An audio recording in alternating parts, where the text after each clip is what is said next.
Un jeune couple de 20 ans disparu, retrouvé mort. Qu'est-ce qui s'est-il passé, Gilles? C'est une affaire extrêmement mystérieuse. Ils se prénomment Maëva et Martin depuis mercredi dans le Calvados. Ils avaient disparu. Elle était partie faire des courses. Sa mère l'appelle, elle ne répond pas. Et finalement, ils ont été retrouvés morts. Donc, ils étaient ensemble depuis 2 ans. Ils ont 20 ans. Et on les a retrouvés dans une commune à 10 km de leur habitation, près de Trouville. Et l'un présentait des plaies importantes au visage et l'autre des traces qui peuvent correspondre à des impacts de balles. Donc le procureur est catégorique, leur mort est d'origine criminelle. Mais là, à cette heure-là, on ne leur connaît pas d'ennemis, pas d'antécédents. Voilà. Donc ils ont disparu à Pont-l'Évêque. Tout de suite, la gendarmerie a considéré que cette disparition était inquiétante et un dispositif énorme a été mis en branle. La voiture du couple a disparu, elle a été retrouvée avec... À l'intérieur, la voiture était fermée. À l'intérieur, le sac de la jeune femme. Dans une poubelle, 3 téléphones.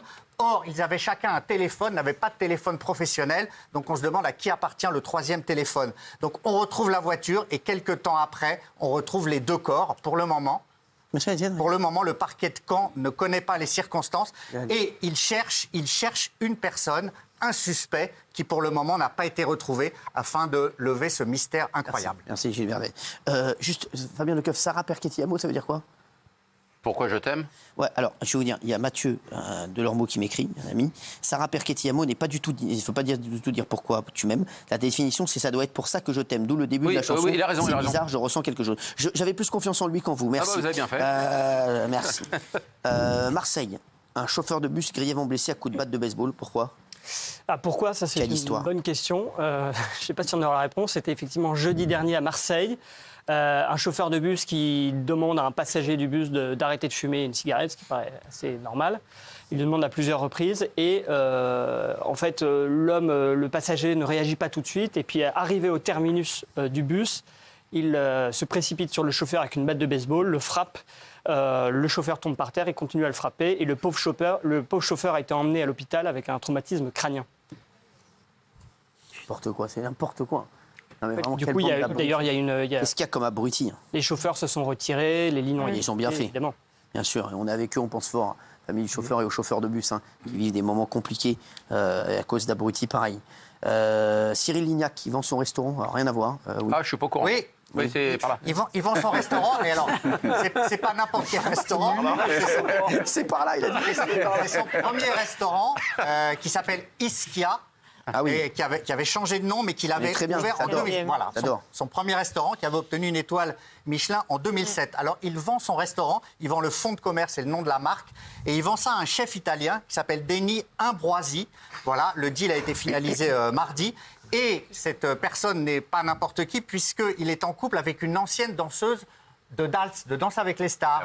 Saison 1 à 7, on s'en souvient, qui s'appelle Sylvia Nottar-Giacomo. Ah, je l'adore, elle était venue nous voir. Et ben voilà. Sylvia, on l'adore. Voilà, ils forment un couple, ils ont des enfants, et donc il a racheté le restaurant Elle n'avait pas une médaille d'ailleurs, elle était venue nous le dire ici. Absolument, exactement. Elle avait fait les saisons de 1 à 7. Exactement. Elle s'était retirée, voilà. Exactement, merci. Amaury Bucco, une histoire incroyable. Une femme violée et mise enceinte par son frère. Oui, en fait c'est une femme qui a porté plainte cette semaine. Elle raconte qu'entre ses 14 et 16 ans, elle dormait dans la même chambre que son frère. Il faut savoir que la sœur et le frère sont d'origine polonaise, ont été adoptés par un couple français. Et pendant ces années dans la chambre, son frère l'aurait violée, mais ce n'est pas la seule chose, le seul drame de cette histoire. C'est qu'elle serait tombée enceinte, elle aurait fait un déni de grossesse, elle aurait finalement accouché. Et donc aujourd'hui, elle a un enfant et elle prétend que son frère est le père de l'enfant. Donc c'est un enfant consanguin. Le frère a été bien sûr interrogé par la police. Il a reconnu avoir eu des rapports sexuels avec sa sœur, mais il dit qu'elle était demandeuse, donc il n'y aurait pas de viol. Il dit qu'il est potentiellement le père de l'enfant. Et évidemment, il va y avoir des tests ADN pour savoir si c'est bien le père de l'enfant et des investigations pour savoir s'il y a eu effectivement viol ou non. Incroyable, incroyable. Pour l'enfant, ça ne va pas être simple, ça c'est sûr que... Incroyable. On va parler d'une autre affaire. Une femme porte plainte. Alors, incroyable l'histoire. Une femme porte plainte contre son partenaire qui l'a mordu au clitoris lors d'un rapport sexuel la nuit du réveillon. Oui. En fait, c'est au début du mois que cette jeune femme de 20 ans a porté plainte. Incroyable. Pour des faits en fait un peu anciens, c'est-à-dire que ça remontait à 1 an. Et elle a expliqué qu'effectivement, pendant la nuit du réveillon, elle avait eu un rapport sexuel avec un jeune homme qui s'appelait Mathieu, qui était à peu près du même âge qu'elle. Ce rapport sexuel était consenti. Il y a eu des des préliminaires, comme on dit, et de manière totalement surprenante et assez violente, cet homme lui a mordu son jouet, comme dirait Fabien. Et évidemment, ça a été très douloureux pour elle. Et donc, elle a décidé de porter plainte 1 an plus tard, ce qui va être extrêmement difficile. Alors, l'enquête a quand même été confiée à la police judiciaire, c'est pris au sérieux. Mais c'est très difficile de savoir maintenant ce qui s'est vraiment passé 1 an plus tard. Marco Mouli. Il a été aperçu, figurez-vous. Alors Marco Mouli, donc le roi de l'arnaque, qui avait été condamné dans l'affaire de la taxe carbone, voilà, eh bien, il a été aperçu à Tel Aviv. C'est un barbier qui poste une vidéo de lui, on le voit en train de se faire couper les cheveux. On rappelle quand même que Marco Mouli, il est visé par un mandat d'arrêt. Ah ouais. Il a été condamné en novembre dernier à 3 ans de prison parce qu'il avait organisé son insolvabilité. Eh bien, le Parisien nous apprend qu'il est à Tel Aviv, il fait des selfies. Là-bas, il est considéré comme un héros. Il signe énormément d'autographes. Voilà. Donc, il est parti, il est en fuite en Israël, à Tel Aviv. Oui. Très vite, un automobiliste fait un refus d'obtempérer. Il joue à cache-cache avec les gendarmes. Oui, ça se passe dans l'Aisne, le département. Au début du mois, dans la commune de Jussy, vous avez 3 gendarmes qui voient en fait un automobiliste qui est stationné. Ils veulent l'interpeller, le contrôler. L'automobiliste prend immédiatement la fuite, tout feu éteint. Essaye de semer les gendarmes en sortant de la route et en allant dans un champ. Il voit qu'il est toujours poursuivi. Il se retrouve embourbé. Il sort de sa voiture, il part en courant, mais il est toujours poursuivi par les gendarmes. Et donc, qu'est-ce qu'il décide de faire? Il tente le tout pour le tout et il saute dans une flaque de boue en imaginant qu'avec la nuit, peut-être que les gendarmes ne vont pas le voir. Malheureusement, les gendarmes l'ont vu. Il était dégueulasse en plus. Et ça arrive très souvent. Vous en avez qui se cachent dans des poubelles, dans des conduits de cheminée, dans des buissons. Ça arrive extrêmement régulièrement. Vous avez même un homme qui s'est caché dans le lit d'une femme en slip une fois qui était poursuivi à Paris. Je sais, il s'appelle Gilles Verdez. Merci. Amandine, alors, qu'est-ce cette histoire? Amandine morte, affamée à 13 ans. Les aveux terribles de sa mère et les confessions glaçantes de sa surveillante, c'est horrible.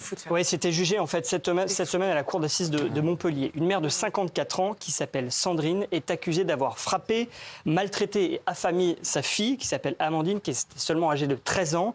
Et cette pauvre Amandine en fait est morte pendant l'été 2020. Elle était le visage totalement tuméfié et elle ne pesait que 28 kilos pour 1,55 m. Et en fait, dans ce procès, on a découvert une ambiance totalement hallucinante. La mère, donc Sandrine, faisait vivre un véritable calvaire à ses enfants, ceux qui vivaient sous son toit. En tout, elle a eu 8 enfants en plus, c'est assez inquiétant. Les frères et sœurs, par exemple, qui devaient rester agenouillés sur une latte de bois avec un dictionnaire sur la tête, à bout de bras pendant des heures, et qui s'y plaignaient pour sauver un coup de balai. Amandine elle-même a été frappée pendant des années. Il y avait d'ailleurs plusieurs signalements en 2011, 2012, 2014 qui n'avaient malheureusement rien donné. Et ce qui sauvait Amandine, j'allais dire, c'est qu'heureusement, elle était en internat, elle ne vivait pas avec sa mère. Sauf quand arrive 2019, le Covid, Macron décide que toute la France doit être confinée. Dans l'internat, vous avez les élèves qui sont hyper contents de rentrer chez eux et vous avez Amandine qui fond en larmes, crise de panique et qui dit ça, mais ce qui est effroyable à sa surveillante avec qui elle était assez proche, elle lui dit « Lola, ne me laisse pas, je ne veux pas rentrer chez moi aussi longtemps. C'est la dernière fois que tu me vois, je vais mourir. Combien de temps vais-je devoir rester avec ma mère? Je ne vais jamais m'en sortir. » Alors, la surveillante, évidemment, a fait un signalement à la direction de l'établissement, ce qui n'a malheureusement rien donné. Et là, Amandine rentre chez elle, commence un très long calvaire pour elle. Elle est par exemple enfermée dans un placard, nue, à genoux, avec des caméras de surveillance sur elle. Elle est affamée et au bout de 5 mois, elle finit, à force de maltraitance, par décéder. La sentence est tombée aujourd'hui. La mère d'Amandine, Sandrine, a été condamnée à perpétuité, 20 ans de réclusion avec sûreté. Et son beau-père, lui, 20 années aussi de prison, puisqu'il a été complice des faits. Merci, on fera quoi lundi, on est très dans... parce que voilà, il y a Roland Magdan qui nous attend. Merci à tous en tout cas d'avoir été avec nous à lundi.